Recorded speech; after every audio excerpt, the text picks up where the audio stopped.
As I was saying the first time, it's impressive that you picked this song for your age. And then, Jay, you were telling us how you actually have it. I remember blasting this on like the giant speakers of the 80s on my vinyl record They player. were as tall as us. Yeah, and then Dad giving me shit, and then I had it was the big microphone jack, or headphone jack, like you remember, it was a real big one. It wasn't like the ones that go into Walkman, and that goes in the stereo, and they were like this big, and so I was sitting there blowing my eardrums out to this song. This exact song. Yeah. Well, did you do the face paint? We did for Halloween one year. My mom did the makeup, and I have never been ridiculed so bad at school. Like relentlessly bullied for how like amateur the makeup job was. Which really they were picking on my mother, not me, in hindsight. But it hurt at the time. So you fought them all. I know. I was like grade 2, and they were all like grade 5. So yes. Yeah. All right. So we've rolled in or stumbled into episode 9 of OGA Athletics, opening the Echo Chamber podcast, and we've got a special guest today. We'll introduce shortly. We've got 3 of the 4. We're missing our 4th year, so just around the table we've got Mike Nederhoff, Jay Beavis, and Jon Somers, and we're missing our 4th still, John Murphy, and he texted something yesterday I thought was pretty profound. I don't know. One of you guys want to paraphrase what he said? It's a bit deep for me.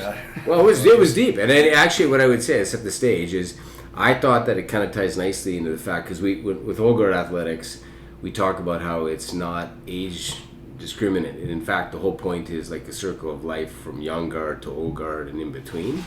And then John was actually texting something about a family matter that was representing the end of that cycle, and then we have our special guest coming up here, who's at the beginning of the cycle. So I don't know, Jay, do you want to paraphrase it? Or? Well, I won't do it any justice, but it doesn't matter how old you are. I think part of one of the things I lost my mother 2 years ago. My father, I think John Murphy lost his father.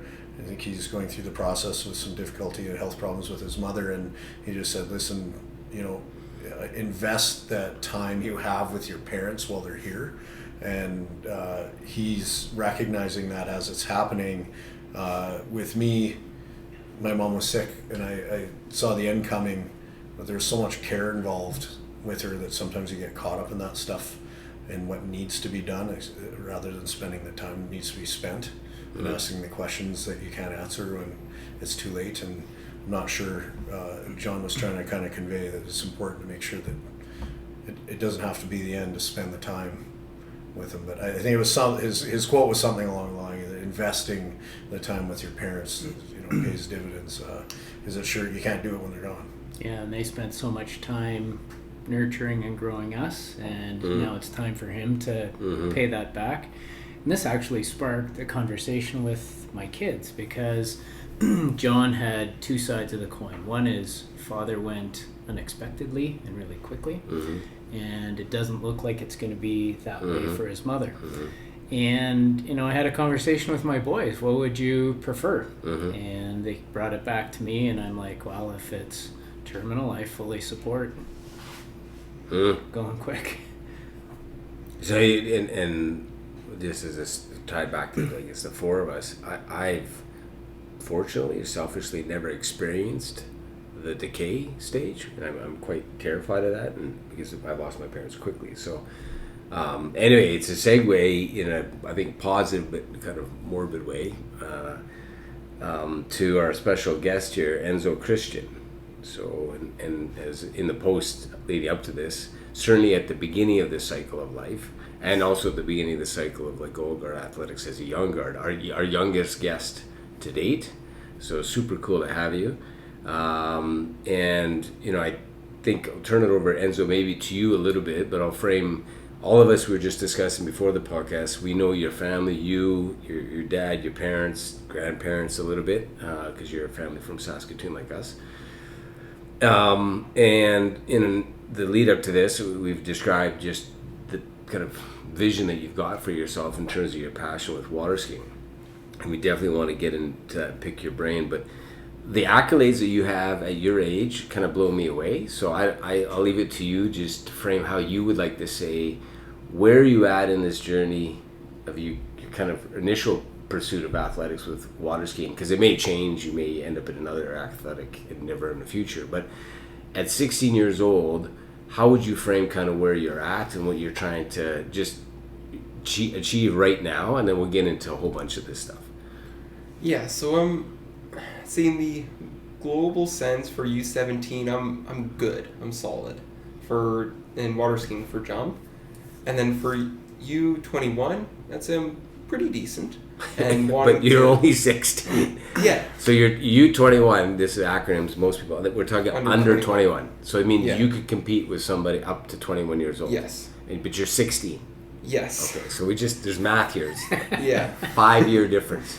Yeah, but there's a big difference between the under 17 and then the under 21.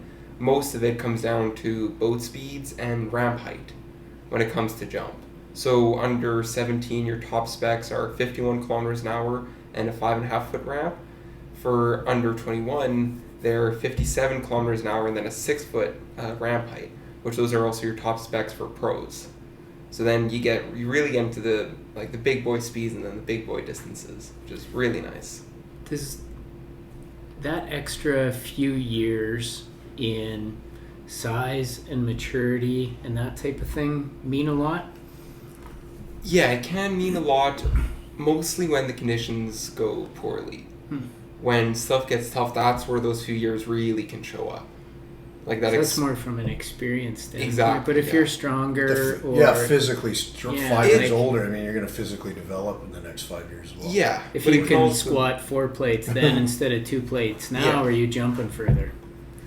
Not necessarily. We're more resilient to unexpected conditions. Yeah. Rough, but it's unbalanced. Yeah, it's super interesting to see because the two people that have dominated the sport of skiing, Ryan Dodd and Freddie Kruger. Ryan Dodd, he is an absolute beast. Freddie Kruger, he's 50 years old now, but he looks like you just take him off the street. And those are the two greatest that I've ever seen. But it's the two opposites of the spectrum. Is one of them Canadian? Yeah, Ryan Dodd is Canadian. Right, it is. Yeah. I as I've got to know you a little bit through the family, I mean, I'm not, for full disclosure, I'm not even close to a water ski person, right? I mean, I've done it. I can actually be impressed. I can do one ski badly, and I can't get up on one ski. I can drop it, but I forget getting up. It's just terrible. But anyway, so I was impressed to hear that this Ryan Dodd, who's considered one of the greatest, I think, of all time, he's Canadian. Yeah, he's got the world record. He's won the last 5 world championships. So the last 10 years, all the worlds he's won. So where is he from? Alberta. Just half an hour from Calgary. Okay. Yeah. It's interesting to me how you got into this sport because this is not a typical it really Saskatchewan kid sport that you just kind of fall into. Yeah. Because 8 months of the year, all the water is frozen. Yeah. It's interesting you say that, but out of Saskatchewan, we've had a lot of good jumpers. Especially like Jim Clooney, for one of my coaches. He was on the pro tour. He was an excellent jumper. And then there's, now Carter Lucas, one of my coaches. There's Max Sam and I coming up. And then there were a bunch of others, like Norm Lucas, Carter's dad, that have all come up through Saskatchewan, up from Saskatoon. So what was your initial, I really want to go fast behind a boat and hit a jump? What got you into this? The hitting the jump part, that's fairly new. Okay. Mostly it was my parents, they got me skiing at 3 years old over at Waka Lake. Yeah. And since then I had hooked, and mostly I just slalomed and tricked. Then at 9 years old, Matt Winiger, he was out, he got me jumping. I didn't like it for the first quite a few years. Can I ask a question?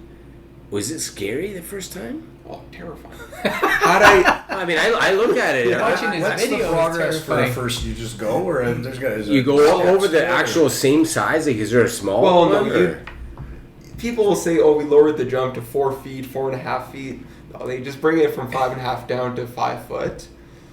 and you pull out, so you're going straight to the jump, and then you just ride over. You do what we call a plop at like 45K. Okay. It's still quite fast sounding. Well, any slower, you're going to be sinking in Yeah, the I lake. get it. But if I didn't ride out my first jump, I don't think I would have let go. Yeah. Just white knuckling the handle and absolutely terrified coming into the ramp. Hasn't really changed now, actually.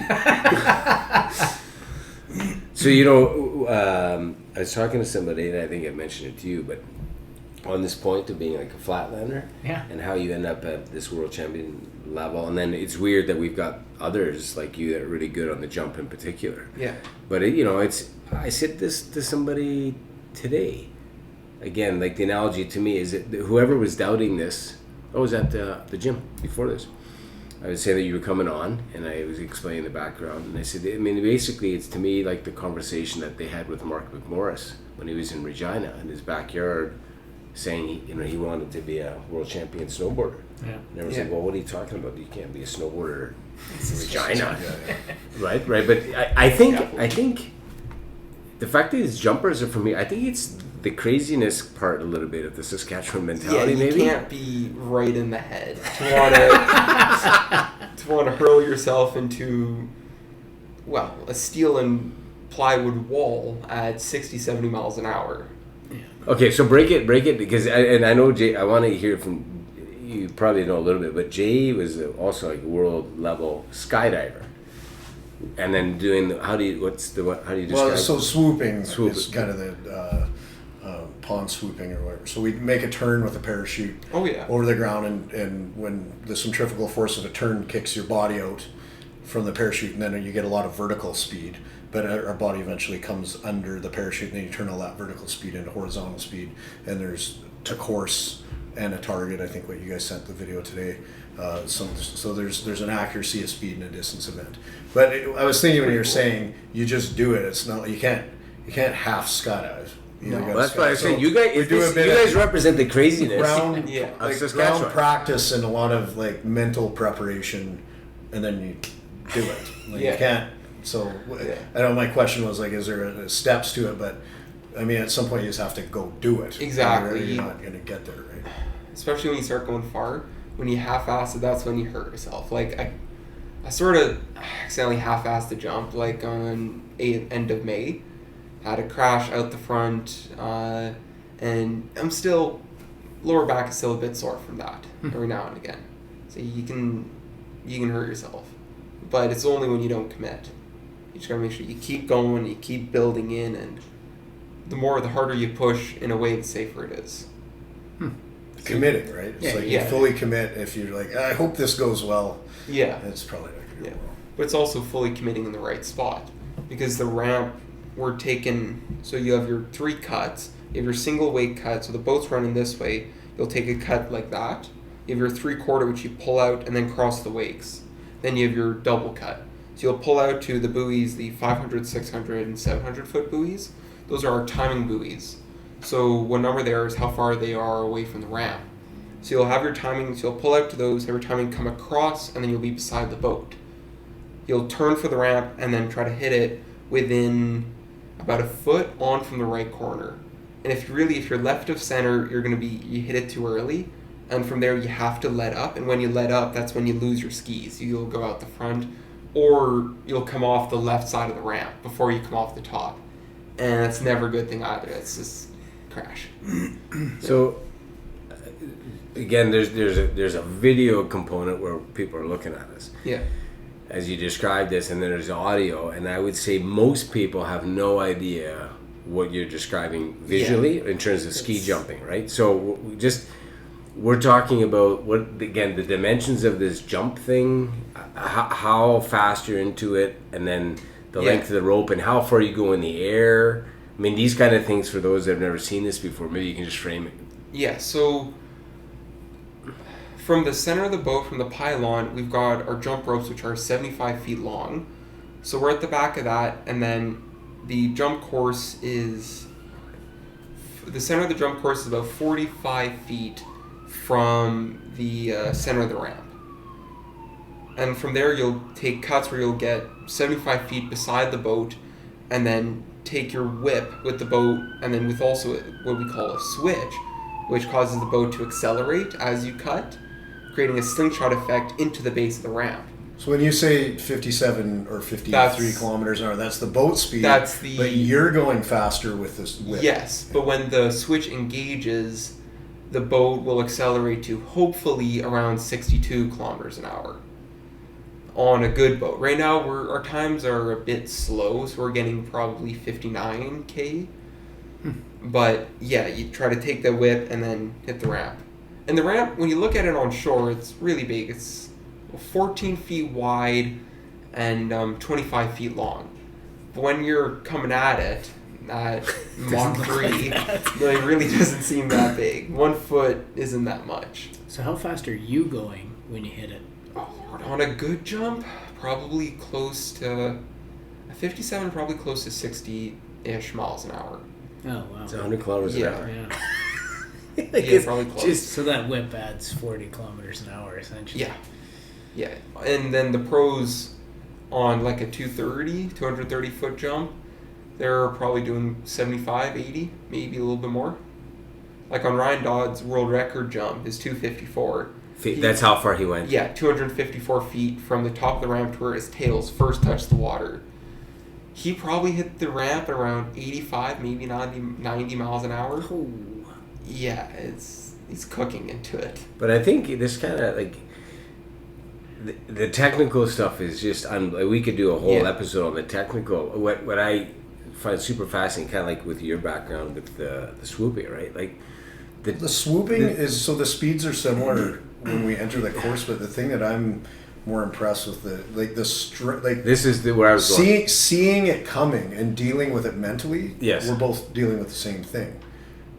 But the forces involved with what you're doing way more. I don't deal with those forces. I mean, if there's a bad accident when you're landing, but like in general, you're seeing it all coming, and then your body has to be in the right balance and expectation, even through the process of hitting the beginning of the ramp and the end, and then all to go right. And then I'm sure there's a whole bunch more mental stuff because you're in the air. When you're in the air, it's just amazing amount of stuff going on mentally and physically, and that fast, right? Yeah. Like it's just nanosecond to get. Oh, it's quick. You blink at the base of the ramp. When you open your eyes again, you'll be in the air. Like I had one a few days ago. The first double I had taken here. I turned at the ramp and I hit it and I'm like, oh, I'm in the air. Okay, all good. I can work on the. Do you? This might be a silly question, but for those of you that don't know, do you continue to hang on the rope in the air, or do you let go of the rope? Yeah, you have to hold on to the rope because for the jump to be scored, you have to ride it out. Ride it out. Okay. But also, we're coming into the ramp swinging from left to right, so all of our force is going over to the left. The rope's keeping you from going from landing on shore. Okay. Which. I have ended up on shore once or twice. Okay, maybe a bit more, but it's really not that pleasant. No. It's, even if you come off the top, there are handle brakes, and you'll go as far as you'd go 150 feet, 160 feet over to the left, just straight onto shore, into trees, onto dirt. Yeah, it's so.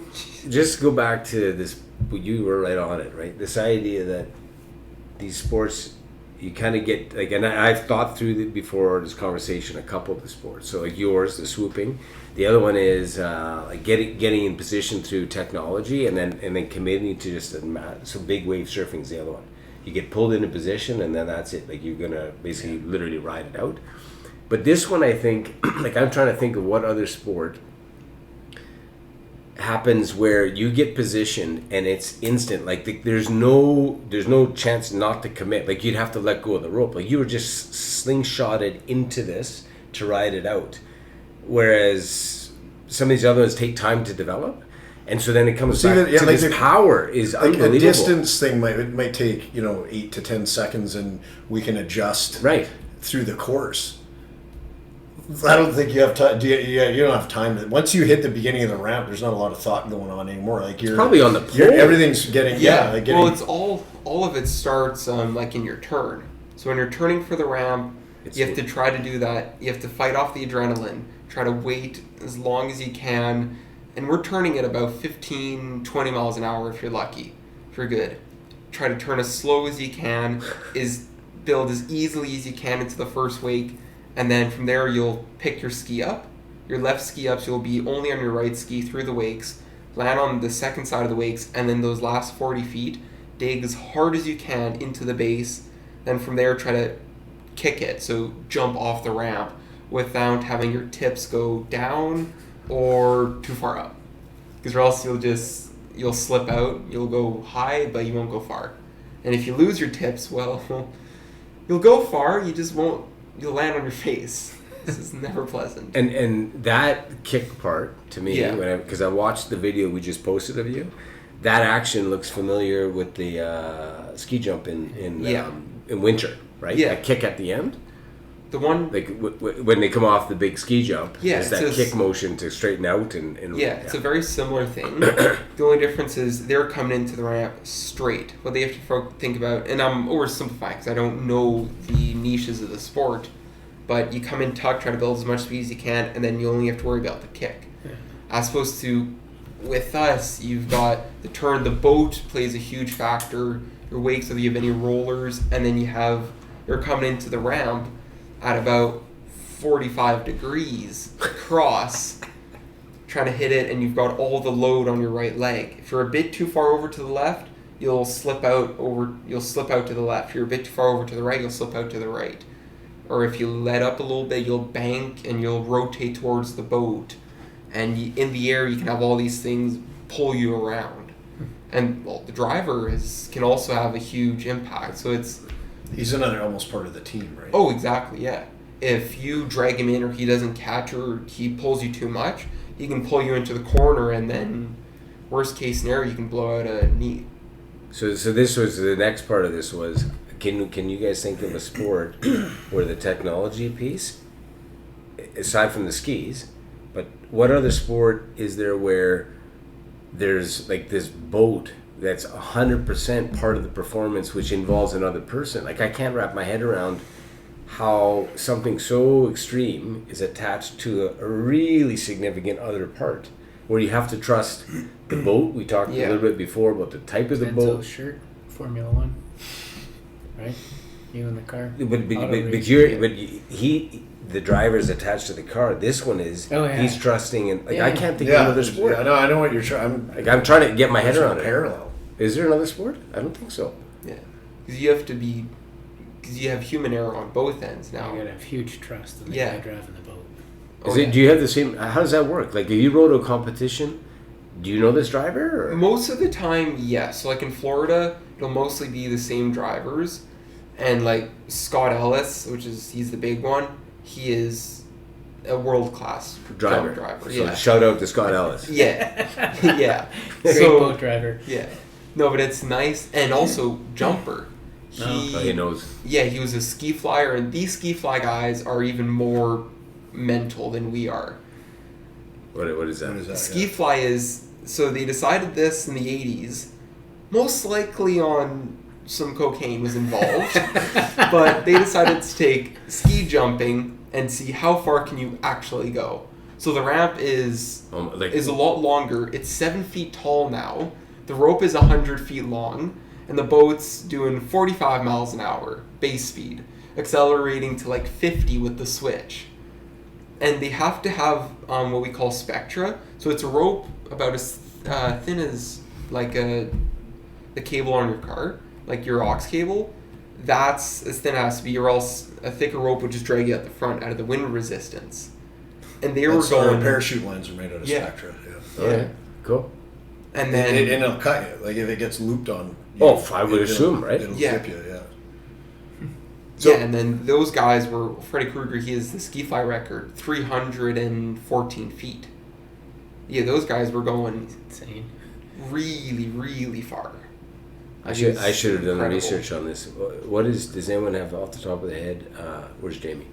The distance for ski jump with winter? How far they go? It's close to that, but it's like 100 meters ish plus, right? Well, the far one, the one that the Japanese guy had just said. Yeah, I saw that one. That one was like almost, I think, close to 300 meters. 300 meters. Yeah, but they're also coming down. Yeah. So I'm just trying to. They're not landing on flat level. No, a longer the longer of a run out you have, the farther you're going to go. Yeah, okay. But I think also with that sport, you're able to, for records like that, you're able to have a bigger jump, a lot taller, as opposed to with skiing, you have to have your boat times be very particular. They have to be within a certain tolerance. Mm-hmm. Those tolerances are very strict. Yeah. It's like the boat can't be running too fast, and if it is, then you have to have a re-ride. So you have to do it again.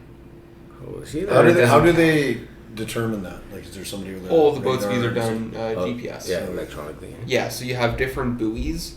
Like you have your 81 meter buoy, your 41, and then you have your 19, then you have one just after the ramp. Which those are... If you get to that... Yeah, those are your timing ones. Yeah. So when I listened to you, and we talked a number of months ago before we went down to Florida, when I listened to this sport and the way Enzo describes it, there's some sports like the ones that maybe I like, which are pretty simpleton. You just kind of put your head down, don't think, and do heavy stuff or whatever. This is like physics. Yeah. Like there's a lot of physics in this where you have to understand the calculations and execute it physically.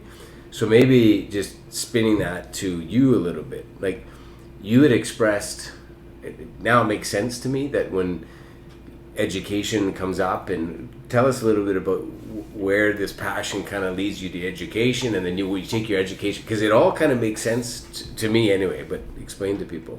Yeah, so I'm wanting to go to university at in Louisiana at Lafayette for the ski scholarship, but also they have mechanical engineering. So then from maybe get a master's in mechanical, we'll see then, but then hopefully head overseas, over to Europe, and then work at one of the car manufacturers there. Like the supercar type though. Yeah, sports cars. Performance. Yeah, performance cars. Right. Yeah. Also, Yeah, I was going to ask, you don't seem like a one-dimensional athlete, young man, whatever. What else are you into? Clearly, you do well academically. What else? Yeah, I've always loved cars. I've got probably 100 different Hot Wheels in my room, all lined up, and I've always been a big Ferrari fan. And yeah, my dream is to work in Maranello at the Ferrari factory. So we'll tag Ferrari on this. Yeah. Lewis is trying his best for you this year. Oh God, it's. but as a team, they're at now. I think they're in third, and they're close because they just stood third and fourth. They were in second for a bit. Well, yeah, but and even they don't know how. They got disqualified in the one, so they're a bit back because of that. But they're not doing too bad. No, they're doing really good actually. Yeah, I mean, I follow that a little bit. I like the Ferrari. Yeah. I mean, Celsius is a sponsor. I'm serious. Oh yeah. Yeah. But so then you back up and you say, okay, that's kind of a bit of the future aspiration. And to Mike's question, where are you at now with education, school, lifestyle? Because it's an interesting, like to do all this and be a flatlander, you're not here in Saskatoon most of the time. You're aware, and then your training schedule just for this. Exactly. Educate. How are you so smart when you're on the water all the time? Like and you're not here. Like how are you getting all this done? Yeah. So during the fall, this last spring, I spent 4 months down in Florida at Jack Travers Ski School, and when I'm there, I'm super lucky to have this sports school here in Saskatoon, Esty. Yeah. And from there, I'm able to do, when I'm gone, just do all my schoolwork online. So that's really enabled me to really keep focusing on skiing and to keep up the academics. Can you, because Esty was posted on this post leading up to this, can you just explain to people what Esty, because it hasn't been around, it wasn't around for you, would have been helpful or us? No, it's a really new school, and now we're including staff, we're under 200 people in the school. But it's a sports school where it's set up to, when you are gone, you are able to leave, all the teachers know it, and it's all set up also online. So it's in person when you're able to, but if not, you just do it online. So it's really, really nice. Yeah, a friend of mine's daughter goes there, and there's either Olympians coming out of the school or kids that have been drafted to the NHL. Is that right? Yeah. Yeah. Well, It's all sports, right? Is it all sports? I mean, like you're there. I mean, how many water skiers are there? Just Samson and I. Yeah. There's another one, right? Yeah, Samson Clooney. Yeah. Is he down with you in the same school, or like that place in Florida? No, so his dad was, when he skied on the Pro Tour, he was really good friends with Kyle Eade. And Kiwi, he's got a ski school 40 minutes from Jack's. So Fluid, that's where Samson's at. And it's arguably the best jump site in the world. It's an incredible ski site to ski at, yeah. Why? What makes a good site? A great boat, good water, the depths of the lake are just fine. The quality of the water is good, a good ramp, and then beyond that, it's a good site. It's just it's got a magic to it. So do you guys have a competition going between the two? Yeah, at 51, it was last year at all the Canadian tournaments. It really annoyed Samson, but we were 1, 2, 3. I was gold, Samson was second, then Max was third. And then it really annoyed Samson because I was always just a little bit ahead of him. But we'll see how that changes. What kind of off the water training do you do? So when I'm not down south, it's just hours and hours at the gym. Yeah. Do you have a trainer? Yeah, so do you guys know Donnie Monroe? I know the name. So he was a very, very good hockey player. He's got a hockey school, and then he's also got a gym over by the landfill, kind of in that area. Okay. So I'll go there, and it's in the mornings, and it's really nice. It's really nice to go. Does your dad join you for any of that? Yeah, he does. Yeah.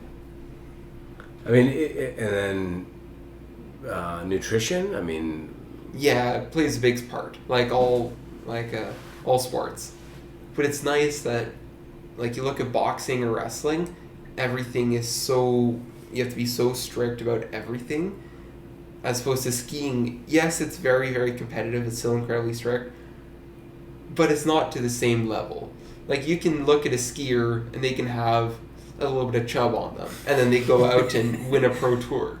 Yeah. Like, it's not the most jacked who wins, and it's really cool to see. Like, after a day of skiing, most wrestlers or boxers, they wouldn't be opening up a few beers and going putting on steaks on the barbecue and just having the party. Most skiers are. Yeah. So it's a lot more relaxed, and it's a really enjoyable sport in that sense. On and off the water. I mean, the lifestyle aspect of it. Well, I was going to say it's a great lifestyle sport. Yeah. How did you get it? Like, how did you get started? Where was your first introduction to? How do you? Where does it come from? Or is it, I'm going to start ski jumping in the water? Yeah. So my parents, they always skied growing up, and then my dad's like, "Oh, why not? Let's have him try." Tried it, got hooked, and then the Saskatoon club. It's been running for quite a while, but it was closed a few times for it to be dug out more. So it's this really big artificial lake. And then it was there skiing. It's in the industrial area. Yeah. Just behind Trail of Pines. Yeah. So we've got 2 jumps set up. So we're the only site in Canada with 2 jumps in the water. So that makes it really nice because the direction of the wind is a huge factor for jump. And then I think the other part, you just talk about how just when you think of athletics and you're pursuing something to this degree, it takes everybody. But I know with your dad and your mom, but I think your dad in particular, right? Like a lot of effort to keep the club rolling to give you guys the support. It takes a lot. And like when I was younger, I wasn't able to do a lot of the maintenance. Now we're able to do, well, just about all of it. Like getting the jumps in this year, getting the jumps out, it's all me. When I'm down south, one of the guys who he does just about all the maintenance for all the sites in Florida, John, he needs something, he just asks me. So we go out, take out jumps after tournaments or buoys have to be done. It's just, you just go out and do it. So it's nice, especially when you have somebody who is able to do all that stuff, so you don't have to rely on somebody else. They're able to do it. It strikes me, like the sports that you've done, like that one in particular, the swooping, right? I mean, or the skydiving, but like there's a technical aspect, like a trade aspect to be able to figure stuff out and like with our own gear, or just like so. I was the president of parachute club. Yeah, that's why I'm leading this. 13 years, so there's like having the aircraft available. So my dad Right. had a private pilot's license in the 60s and 70s, and then the rules changed, and he went and got his commercial pilot license so that we'd always have a pilot there.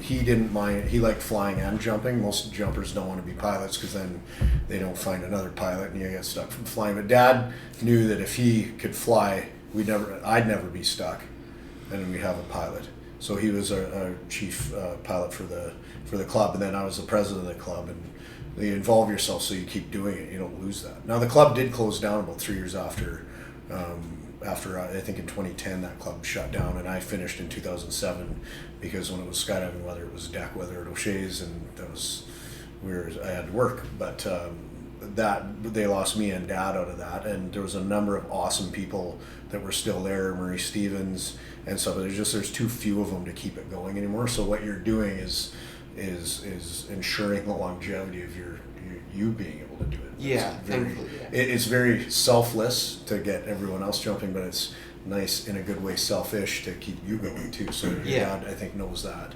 I would guess as part of his involvement in saying, as long as you guys keep maintaining that, because it goes away very quickly if somebody's not keeping their foot on the gas. But the other thing is that, like skydiving, you wouldn't be doing maintenance on the plane. The plane doesn't necessarily affect your outcome. No. You'd have your own gear. That's what you focus on. Yeah. As opposed to skiing, you have your own gear. The Somers, they'll get really picky about their fins. A bit too much, if you ask me. And then the trickers, they don't have anything to fuss with. They're bored, but they still figure out something to break or mess around with. Yeah. But for skiing, like jump and slalom, your course, what you do with the course will affect how everybody else skis. Because everybody's using the same setup, the same course, same boat. And that directly affects their performance. So that all has to be set up. So having somebody that's able to do it is huge. Like setting up a slalom course isn't that complicated. You just got to clip buoys in. But setting up a jump course is a lot more challenging. First, it's the finding a ramp that's usable. Having somebody that knows how to have it wax, and then the angles it has to be, the heights, lengths, and then making sure that it's in the correct spot. It's not too angled away from the course, not too open towards the course. You have your buoys set right. Your boats are running good times. Takes a lot of skill to know. That's why you don't have a lot of jumps on lakes, because it takes a big effort to get one set up. So, John, Jay, and I are all sitting here because we're old guys that can't turn it off. And my question for you, is there days where you don't feel like doing this, or is this something you wake up for with a passion every day? Or if it's maybe not this, is it you just wake up and you've got to do something, whether you're going to the gym or studying or whatever? How big is that burning desire in you to compete? A bit of both. Every day is like, I want to ski. Some days more than others. Like, just ski an entire week and be like, okay, just day off, think about other things, you'll be good. But like on ski days, you get up and you want to ski.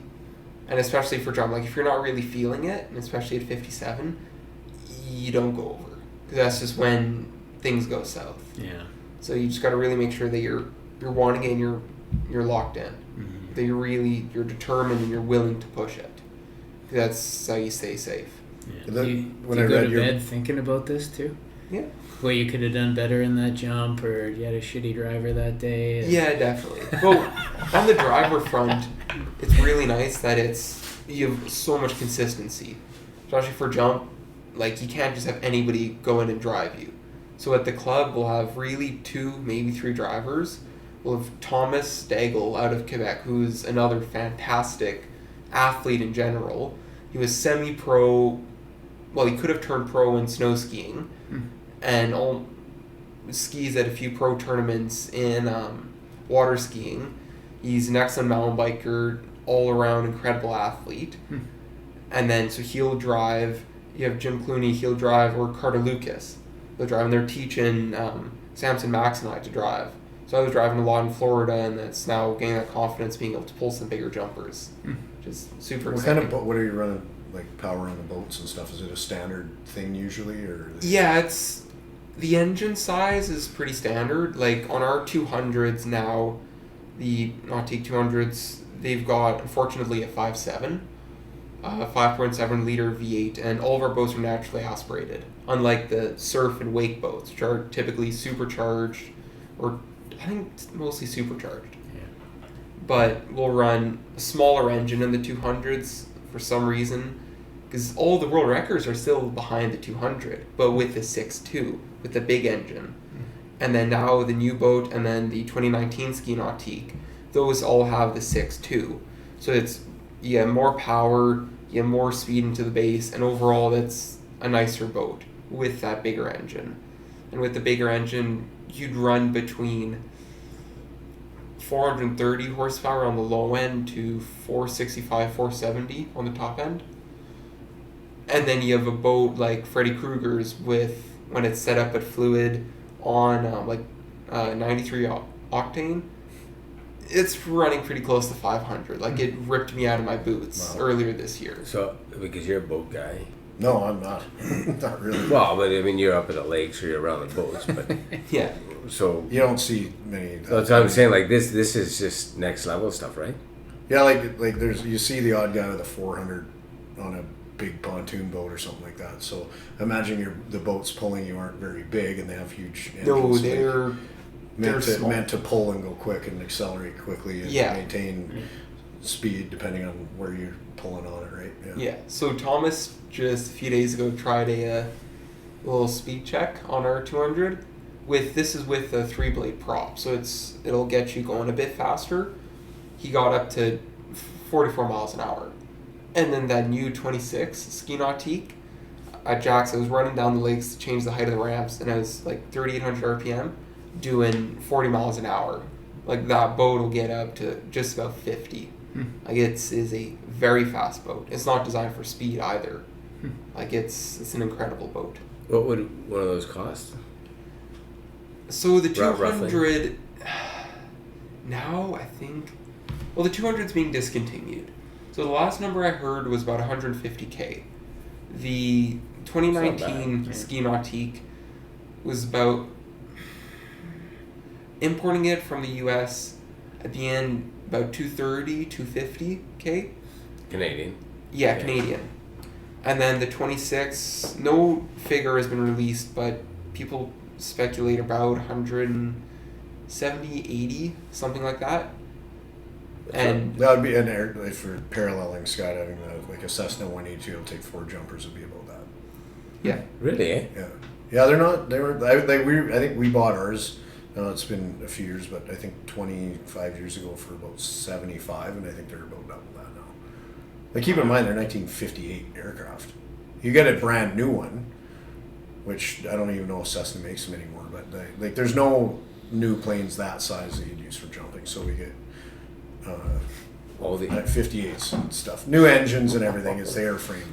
Is that? hopefully new engines, Yeah. The Free.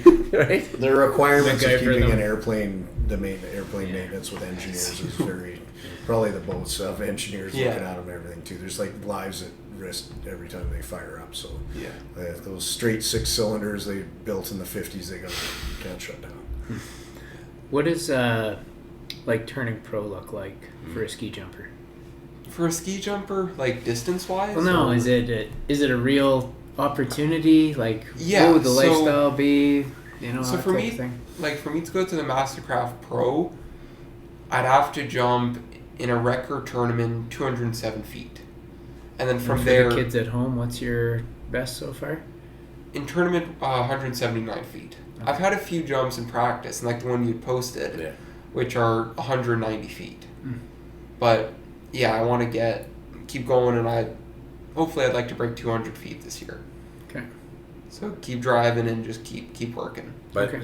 so to Mike's point, 200 feet at 16, soon to be 17. I mean, how many people are jumping 200 feet at that age? At 16, very, very few. Most people. And this is we're in a very exclusive. Yeah, I Yeah, know, and I'm trying to most- understand what a pro lifestyle Yeah, would yeah, be good like. question. Do you There- get paid like? Sponsorship. Most of the money, like Joel Poland, he's winning everything. He's an incredible overall athlete. He's got 7 or so world records.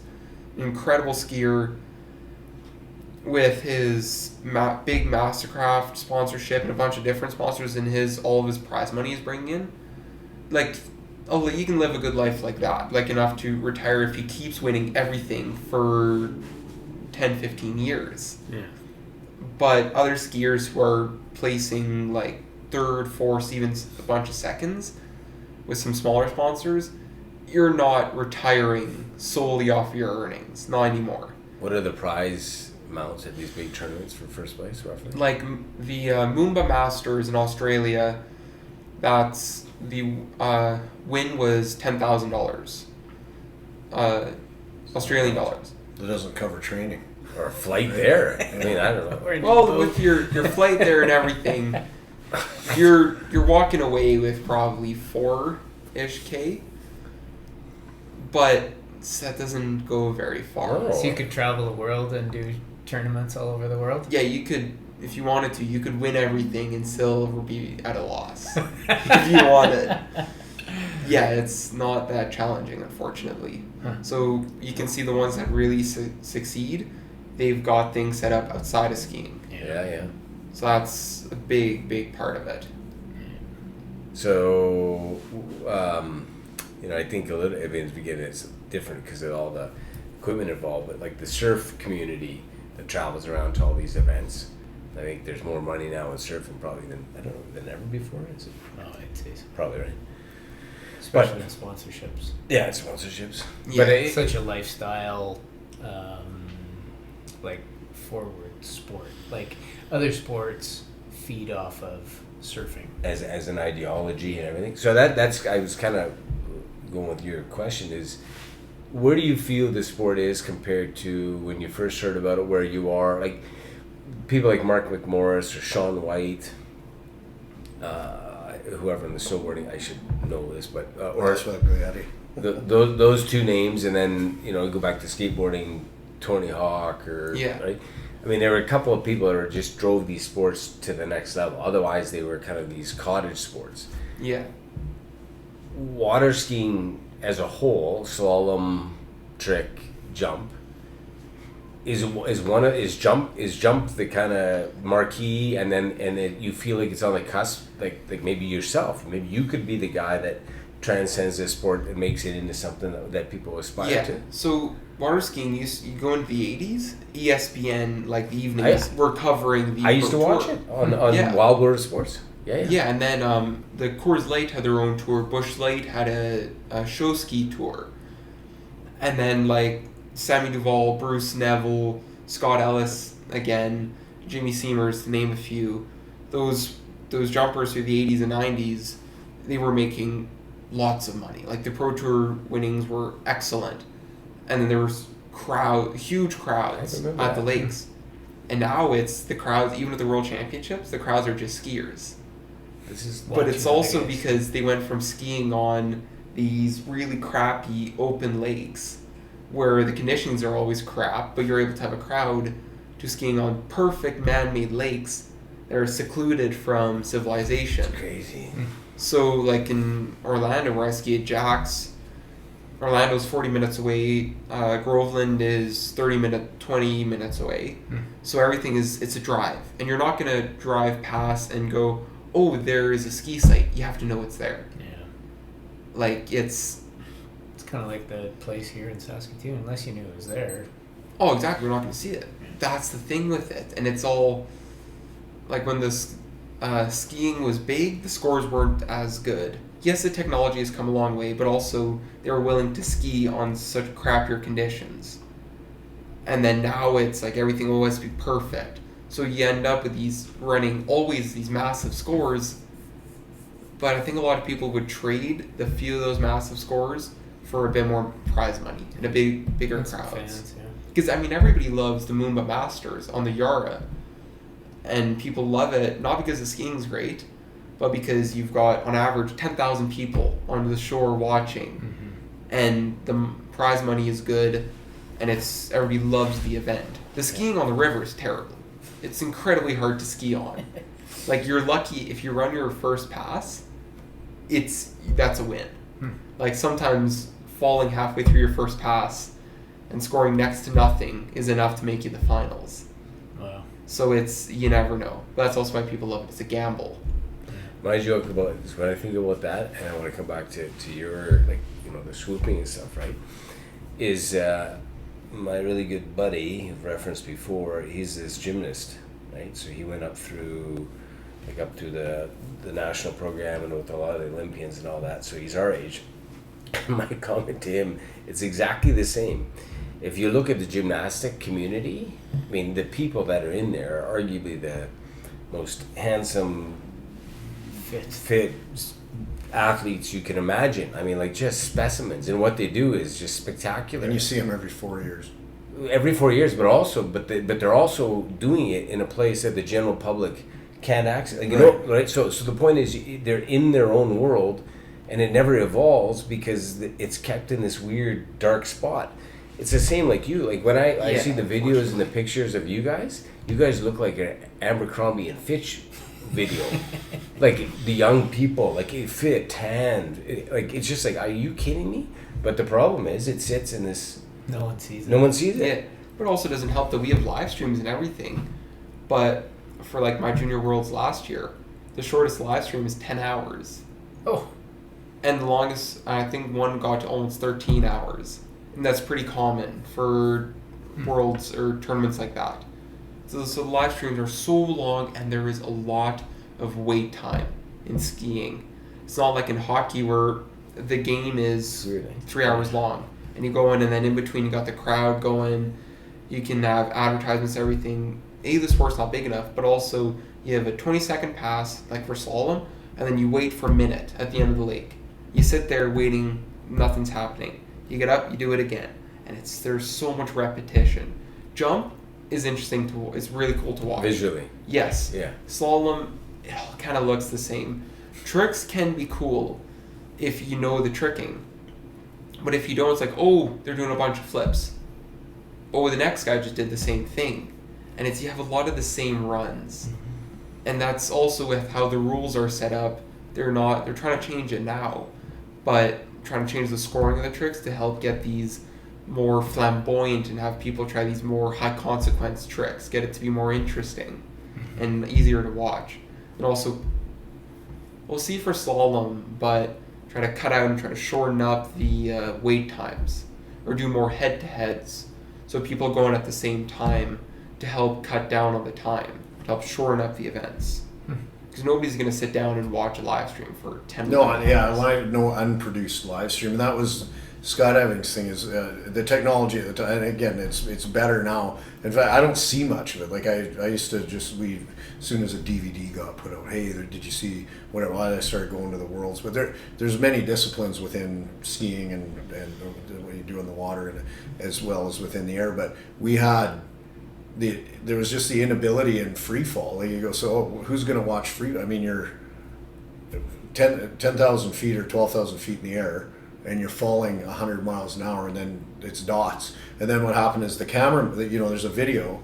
The cameramen, they would live stream the cameraman, like you could be on the ground watching the guys in the air. But the same thing you said, the downtime, and then, okay, when's he go again? Well, they got to pack and get on the airplane, and the airplane's got to take 20 minutes to climb back up. Yeah. And no one liked watching it live on the drop zone on a screen. And then the swooping thing did take off with Red Bull.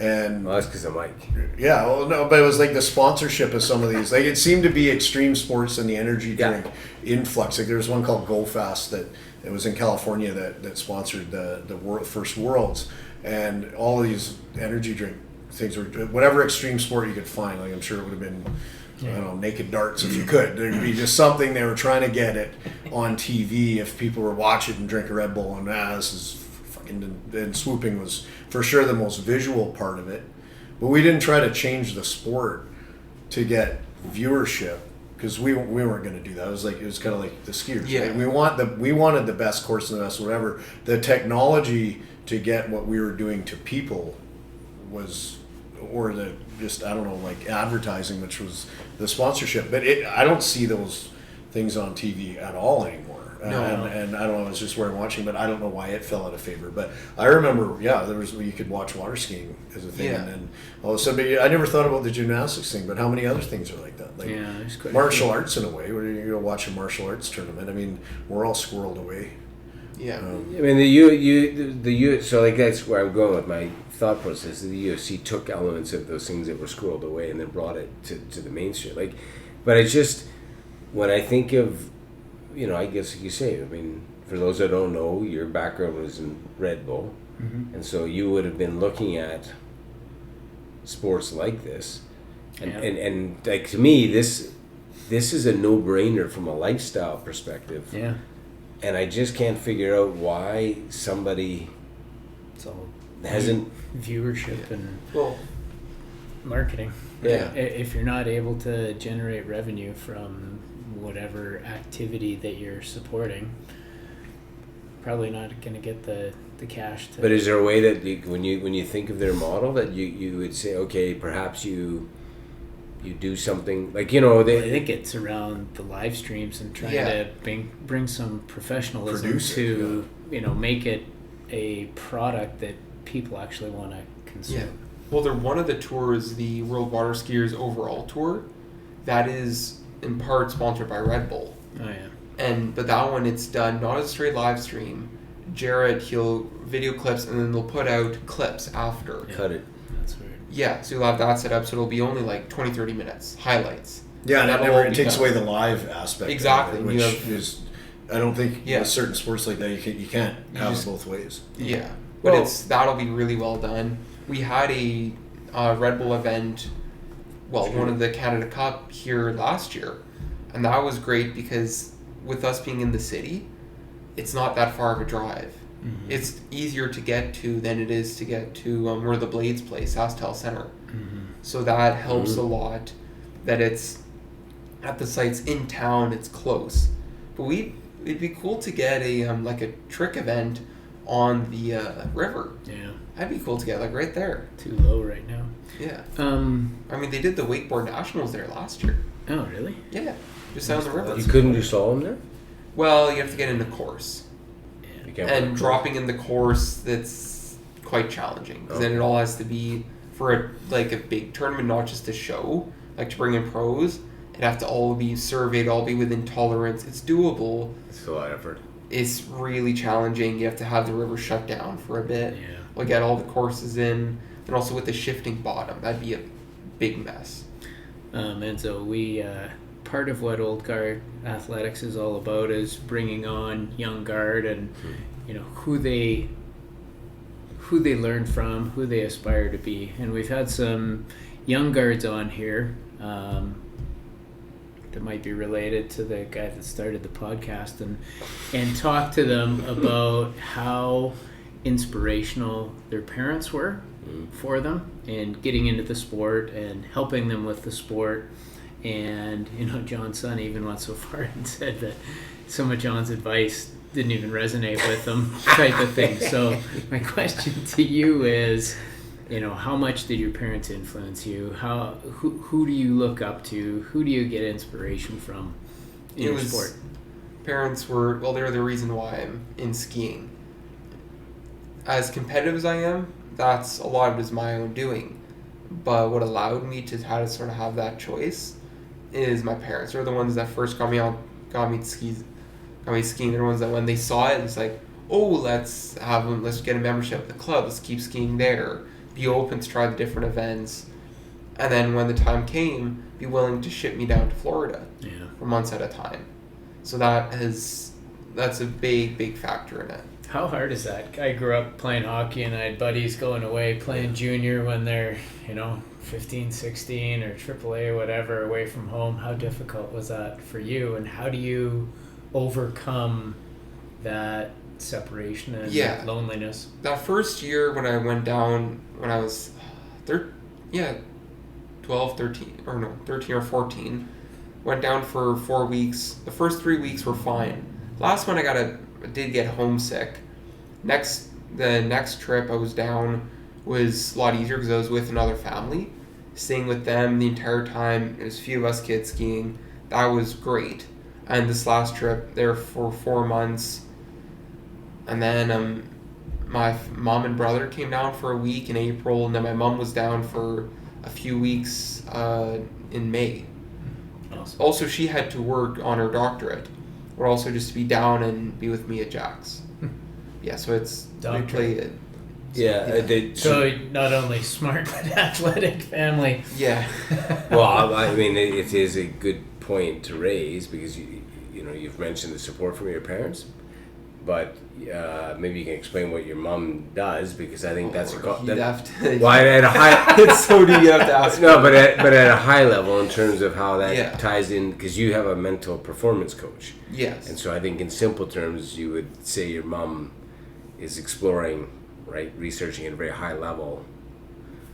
Elements of that, right? Yeah, you could say that. Yeah. That's a good way to put it. So when you guys are talking at home, it's pretty interesting, right? Because you've got professional support plus parental support. Yeah, like my parents, they don't know all the little ins and outs of the sport as I do, but they can see the big picture. They're able to, because they don't know everything, they're able to see it from a different light, from a different point of view and seeing it as a bigger picture. As opposed to some other guys, you already have that bias. Whereas you're told forever, oh, this doesn't work. Or stick with this. But they're able to see it like, well, why would you not try this? There's some of it which we can say that, well, we did and it hurt. You crashed. You actually can't do it. It has to be done this way. But you get every once in a while to these points where you realize, why aren't we trying it this way? When you step back and look at it, it almost seems like a no-brainer. But it's just great to be able to see all of that and see the two different aspects of it. So if you go back to your point and what you said about John Murphy, our fourth old guard, and in his text to us was about the support specifically that his parents have provided his whole life to do all this, and it strikes me that his parents would have been like your parent, like they enablers, try, do, keep your mind open, right? I mean, your dad influential with skydiving and. Yeah, Dad. I mean, Dad facilitated. So it's funny. My cycling mentor, Everett Bedard, he got me into skydiving in 1994, and my dad hadn't made a jump since '76, and he was supposed to golf that day. I'll turn this into something that makes a little more sense to what we're talking about. But my mom made him come watch me skydive instead of golf. And then he did 3 skydives that day. I did 3, and then we went off to the races. We were skydiving together. But I get focused. Like, I love hearing what's happening with the support from your family. Everything I've ever done with my family, they were happy I was excited about something, and then that turned into concern. And then and it was slow down. Every step of everything I ever did you mentioned that has been stop. Okay, too much. This is too much. Because you're a freak. And so when I hear that, but it's like I like hearing that, but I didn't like. I give my dad credit, and he's not with us anymore. But the U.S. Nationals that got kind of my foot in the door of high level national world competition, I couldn't afford to go, and he knew that opportunity needed to happen. And despite them worried about all the time and energy I was spending on skydiving and nothing else in life, he said, we're going to go down to New York and you're going to compete at the U.S. Nationals. So that's he facilitated that. So that was the thing. But generally, it was they were always concerned about my level of thought put into that stuff. So I like hearing their support, though. Yeah, I've definitely given them their fair share of heart attacks. Yeah. There was one nationals 2 years ago. My mom, she was in a doctor's appointment, and you can see the live results. But all it says is the score, 0 if you don't ride out the jump, or fall. And it was a heck of a set. Bunch of re-rides, bunch of ducks and everything. It was a bit of a crapshoot. But then one of the re-rides, it goes, I go and I had the winning jump, 41.6 meters. And I popped the handle on the landing. Didn't ride it out. I was all fine. But it showed fall. So my mom's heart rate spiked. Blood pressure spiked through the roof. During her doctor's appointment. Yeah, the nurse came in wondering, what the hell is up there? Are you having a heart attack? She was all good, but it wasn't until eventually, like half an hour later, that my dad looked at his phone and was like, oh, why is Mom calling me so much? Because, we didn't know she was looking at the live scoring. So we accidentally left her all she left her in the dark. She's got all these worst case scenarios, and it's just, I'm just really pissed off because I let go. Yeah. But beyond that, it was all fine. So from that, and I want to tie it back to your fighting, right, in a way, the consequence of it not going well, like the black and white element is you go over this thing at so fast and you're flying and all this, and then you hit the water. And for most people, they don't understand that water is as hard as this table, pretty much. Yeah, you can do Lots of damage. Oh God, yeah. You Right. can break ribs easily, be concussed for weeks after. One of the pro jumpers in Mumbai, he had took 2 crashes. After his second one, his sling. So imagine a weight belt with an arm loop on it to keep your arm in. Well, he hit the water so hard, it ripped. Oof. That's how hard he hit the water. His jumpsuit, which is like, it's made to take crashes like that. He blew that apart. His bib, he blew apart. Helmet was off. Blew out the wraps on his jump skis. He couldn't sleep for a week. How badly he was concussed. Wow. And you can get these horrific stories. And I've been lucky.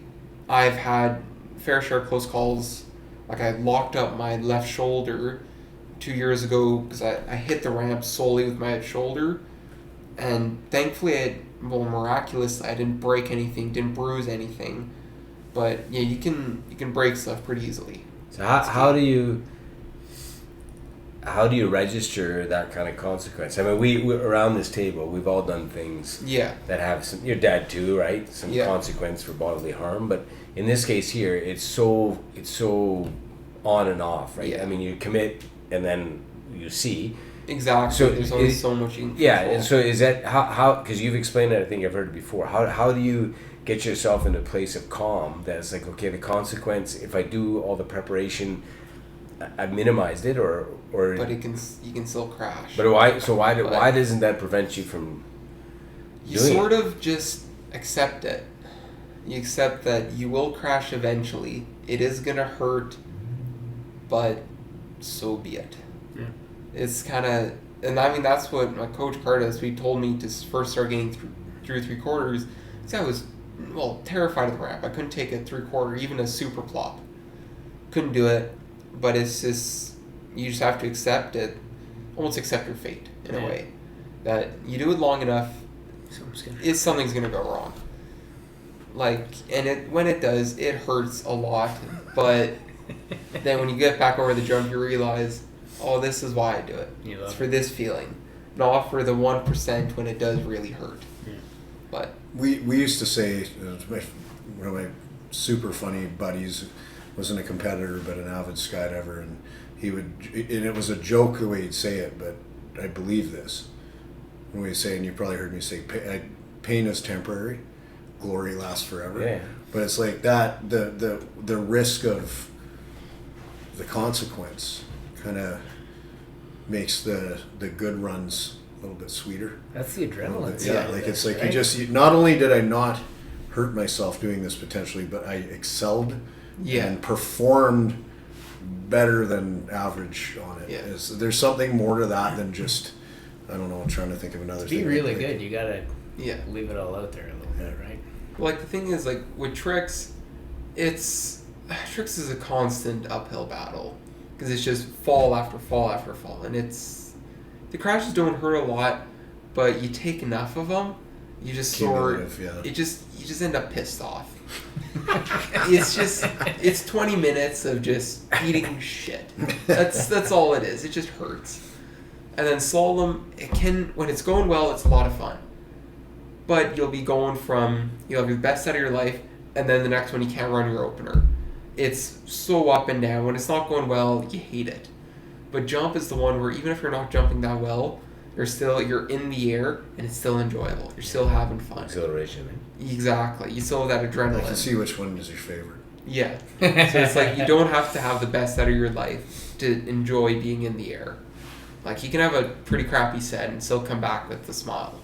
I mean, like a lot of people would think you doing MMA, right? Like most people on the street avoid fighting each other. Like that's generally, you don't walk around on the street looking to fight people. And then there's people like you. It's like, well, actually, it's kind of a cool idea. Yeah. Let's go into let's go and actually organize. We don't even hate each other. I'm not angry at you. I just want to beat you up. And then I'll get beat up too. And there's no emotion in it. No, but there's no more emotion in an MMA fight than there is in a ski jump. But this is what I'm getting at, right? Like these are these No. athletics. You don't Well, psych no, yourself up to get I mad didn't. at You that. know what? I mean, I had 2 MMA fights and a number of continuous kickboxing fights. It wasn't like I had hundreds and hundreds of competitive fights. Most people won't even do one. There's the odd guys butt heads and can hate each other. I didn't experience that. The 2 guys I fought, especially the last guy I fought, Josh Kitchen, he's like a grind. He'd sit in this chair just fine, not John's chair, but another chair just fine. He's like a hunter. He builds his own furniture on the farm and raises his own stuff. Like he's just an awesome guy. Get him in the ring. And you get in the ring. So I knew it was going to be my last fight with him, and I think I was 32 or something. And when we tapped gloves, I said, "Let's put on a show." When we put on a show, we went the distance, and it was a decision, and I won. And I still, like, I walk out of there just absolutely. I don't, even if they had ruled that he won, I was just as proud because we neither of us left anything in it was done. And then we had a beer in the pub afterwards, or in the club afterwards, and that was it. See, MMA guys drink too. Yeah. Lifestyle support. Yeah, after the boxing guys might not. But we're too dumb to know when we're exhausted. Yeah. So, just kind of looking at the time here too. You're wearing a hat, for those that can't see it. It's got Canadian, I think 24 is on the logo. There's a maple leaf.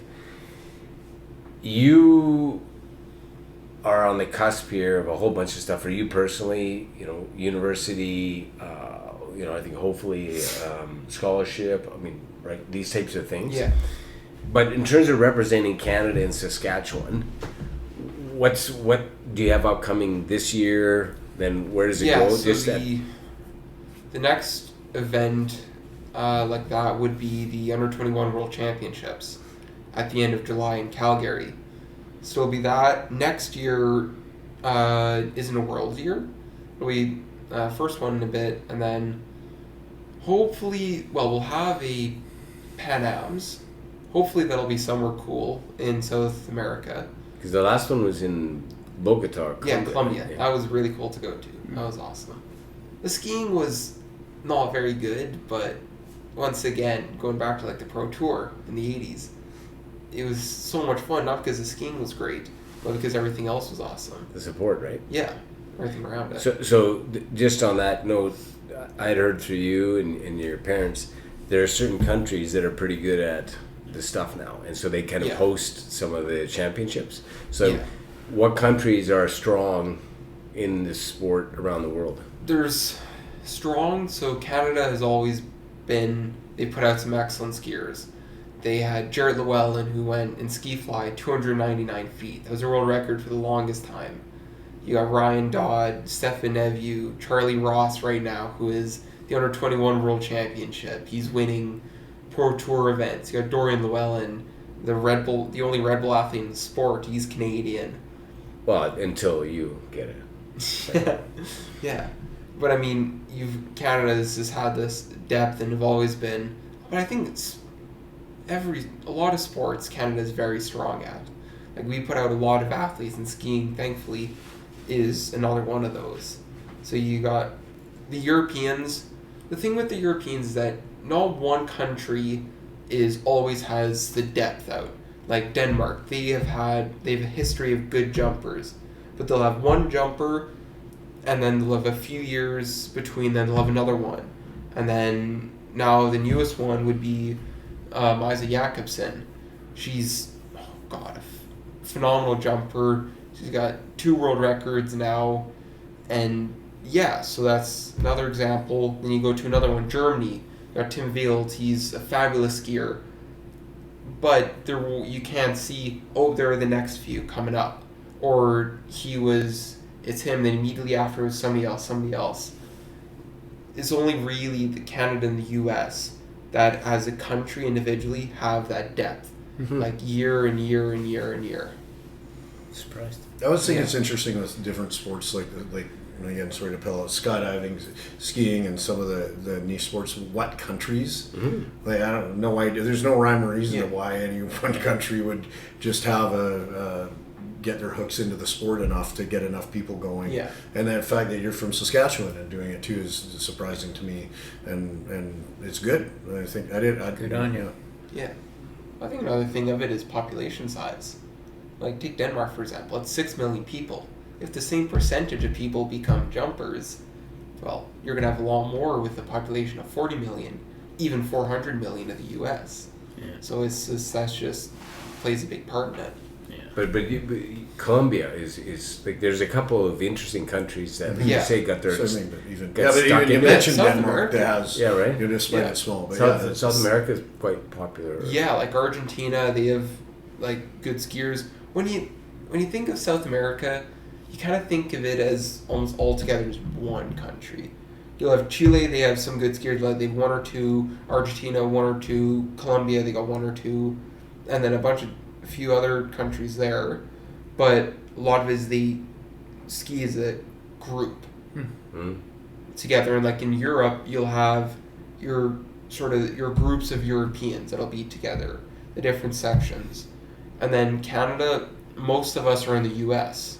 Yeah. And, well, most of the Canadian team, annoyingly sometimes, they live down in Florida. So they're there all the time. So it's the Canada-U.S. team, everybody's friends with everybody. And it's very close. So you're skiing with each other. Oftentimes they're your teammates, more often than not. So what's a typical day for you? What's tomorrow look like? Tomorrow I'll hear from my coaches when to be at the lake, but probably 9:30. We'll ski 3 sets in the morning, and then get a few hours of work around the club, drive a bit, and then head home. But you're on holidays now too. Yeah. Your schooling's thankfully done, school's out. right? Yeah. What would you say of an average 16-year-old social life? Oh God, no. Is there some sacrifice to the level you're at? There's a fair bit of that, but it's also like you try to, but what's that age where everybody's starting to get different jobs? So it's also trying to coordinate all of that. It's together, and then during the mornings or during the most days I'm not free until 4 or 5 o'clock. So the day sort of drags on. It's a sacrifice. Yeah. Your friends, if this is correct, is in some way it's this group that you ski with that are from all over the world, right? Because they're on the same schedule. Yeah. In a way. Like when I'm at Jack's, I've got a really good group of friends there, and you're on the dock all day, every day. You're in the dorms with them, encouraging each other too. Like, not competitive, like it's well, in a competitive way, but it's really good. Jay, come on. It's like no. But I mean, when you're in training, it's I mean, this is the caliber on the dock. You got European champion, world champions, world record holders, even your age. Yeah. And you sometimes forget it, but you go out to be riding for your buddy. And it's like, oh, you got me on my last set. So you go out and you jump just a bit farther. It's like, shit, now I got to go just a bit farther. If I was doing that, I'd drive the boat a little bit different.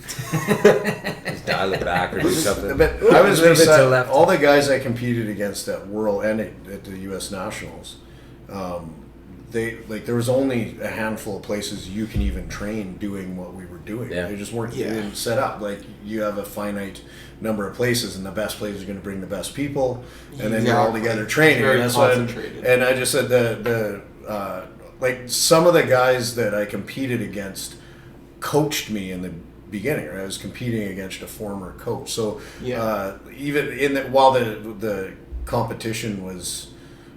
We were all down to business. Like no one was cheering a zero or a wipeout or any of that stuff. Like it was pretty well. Everyone was like really encouraging. I don't Yeah. know any other way. It was highly competitive without anyone rooting for Finland. It wasn't the Canada-U.S. Hockey Four Nations No, there was no tension.